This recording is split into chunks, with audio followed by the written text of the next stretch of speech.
How's it going, YouTube? Legit XX Guy, the Dex Player here.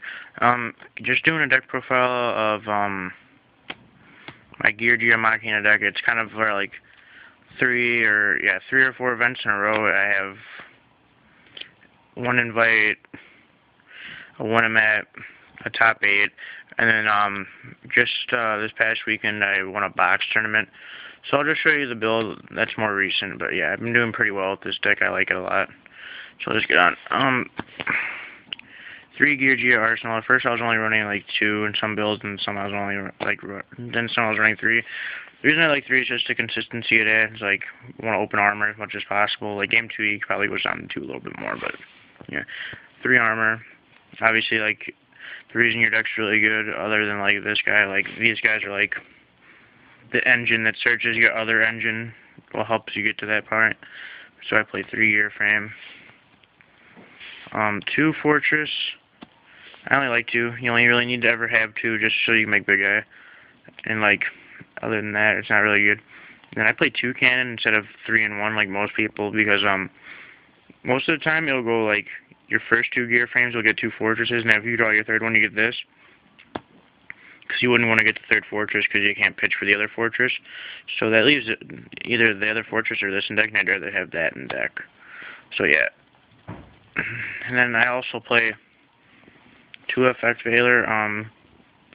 This is mainly because of the fact that there's so much spell and trap destruction in the format, so like you need some kind of backup against like Windups, Magician Shark, and other effects like Geargia armor and stuff, so you can have a chance. So I just play 2.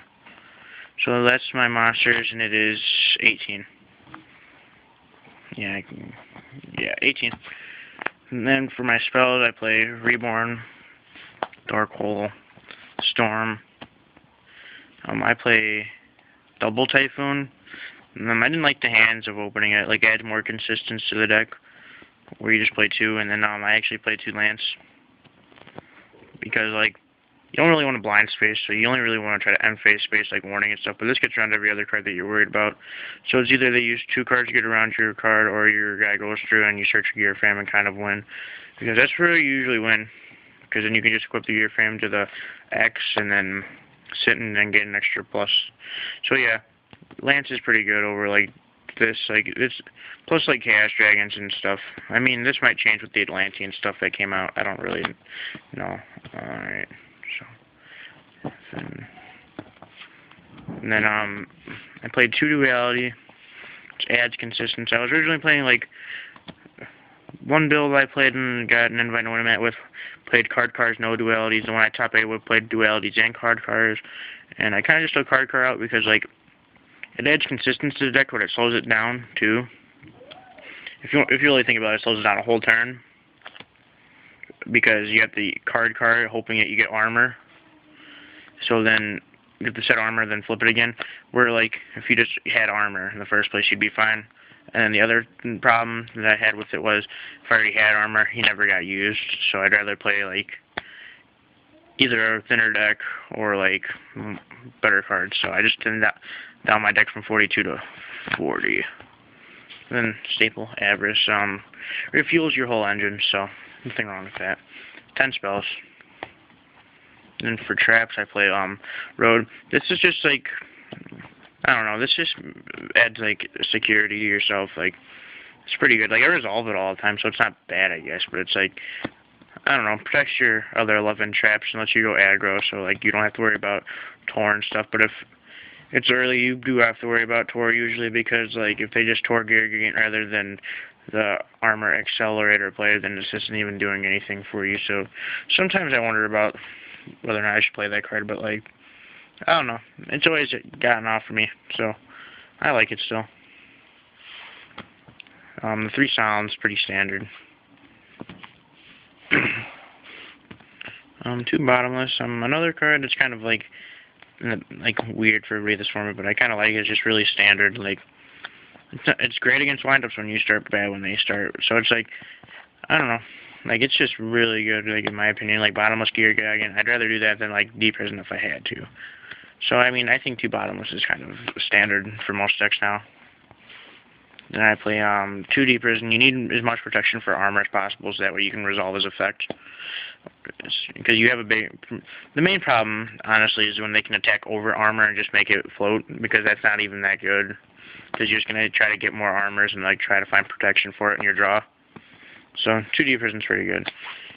Same with Tomb Air Force. The other reason Tomb Air Force is kind of important was the fact that you can't really play torrential because like you don't want to torrential your armor and stuff. So yeah. And then my last two traps are 2 compulse. I don't know how much of a fan I necessarily am of this, but it's kind of necessary just because you need more answers to windups and stuff. But most of their exceeds are free, which is kind of unfair, but sometimes you just have to deal with it like that and just go for it. The other thing is, I don't know, I just don't see a better option. My deck's already 40, and then, like, the reason I like this, too, is it, like, kills heroes and stuff where it's, like, it's not as, like, Phoenix Chamber, it's kind of bad. The only really bad thing, honestly, is it returns it to the extra deck. If it didn't do that, then it'd be perfect. Like, if it just did something not returning it to the extra deck, it'd be fine. So, yeah, that's my 40-card deck. Pretty standard. I'll show you an extra side that I've been kind of using. I'm missing 2 cards from my extras, so I'll just tell you, but they're not expensive. 2 Geargia. I've played 3. It doesn't really matter. I mean, yeah. Utopia and Utopia Ray. I mean, I've won a couple games with him, just pumping him up to 4,000 attacking through for a game, because he's pretty, like, yeah, pretty much. I don't play mind control or anything. You just have infinite extra deck space other than the obvious 15. I play 2 Maestro. Just have one. My buddy needed one, so I just let him borrow one. Sometimes you'll make 2. Sometimes you won't. Like, it's usually more in your later, like, in your game 2s and 3s because of Cyber Dragon. Big guy. Probably, like, the best succeed in your extra deck probably just because he's, like, a change of heart for free. Because you get all of your advantage for free. Shockmaster, you make him every once in a while, like against decks like Dark World and stuff, just because that's a hard matchup. So you have to try to really turn off their spells and then just gain more free advantage. That's like the 3 turns that you get to turn off spells. So yeah, this guy, I've never actually made him, but like I figure why not? He's a rank 4, and then you can just return like Sandgang, Card Trooper, Hornet to their deck. So yeah, he's pretty good. This one's pretty alright. I mean, I've never really made him either, but he's like, if you happen to be dumb enough to attack into Gores, you can make him main phase 2 and then, like, make him not matter. Or if you, like, attack into the last card and it scores, and same thing. I mean, pretty much just good for Gores. Gemini Pearl, I don't know, he's just in there.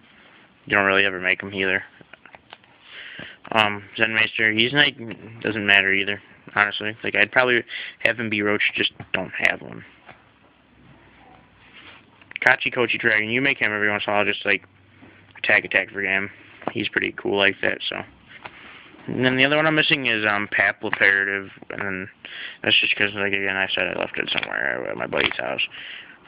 Stardust, Free Road, obviously. So, yeah, my extra deck is 15, just missing those 2 that I told you about. Nothing really too much of a big deal. Alright, for my side, I side 2 Kinetic. Mainly just because, like, for one, my meta, the meta in the area that we play in is usually, like, heroes and samurais and warriors and stuff, so you can just search him off X. And I guess he has pretty good synergy against, like, samurais and stuff with Gozen, so, I mean, he works pretty well. Double Dyna is actually pretty important because you have a huge problem with Chaos Dragons, so, like, if you set him, sometimes, well, for one, he either gets knocked against, like, any deck that you'd want to set him in, and then you get set any deck you want to set him in against, and, like, so he gets knocked, and then it's like you save your armor, or if they, like, attack into it committing because they know it's armor, they want to, like, get something beefy to get over it. So, like, dragons, they'll go all out, and then you'll just hit a Dyna into pretty much a free dark hole, and then they're, like, done from there. 2 Soul Taker. I've gone through so many builds, maining in these, signing these. I just side them now because, like, you don't really have your main deck's pretty tight, and it's like these aren't really that good, like, main deck, just because of, like, windups and stuff. Where, like, he's really good against dragons, your worst matchup, and, like, heroes. So I just side 2, pretty good. 2 knock, mirror match and stuff. Pretty standard. I mean, probably like the best card against the mirror. Third Typhoon, since I don't main it, and that Dust Tornado, mainly just because like decks like Dark World and like Heroes and stuff that can side Skill Drain, I can't handle that, so I have to side like 2 extra Spell Trap Destructions just to handle those cards and their gates and their other stuff like in Heroes where like I need to get rid of their back row to go off. 2 goes, and all your guys are Earth. Every one of them that you summon, maybe except outside of a couple of Xyz, so yeah, screws up a lot of decks because most of them aren't like that. And then 3 Soul Drain. Kills Dark World. These were all originally Shadow Mirrors, but like what happened was that the whole Atlantean Mermail stuff came out, so I kind of just made the swap because I wasn't as worried about Inzectors being like a tier 2 deck as I was about this deck possibly being a tier 1 deck. So I went with that flow and did these, and these like the Mermail decks and stuff I played so far when I sided this and they just get pooped on. So yeah, so that's the deck I played. Pretty good, I guess. Like, I've been working on this deck for a little bit, so, I mean, take it how you will. Peace out.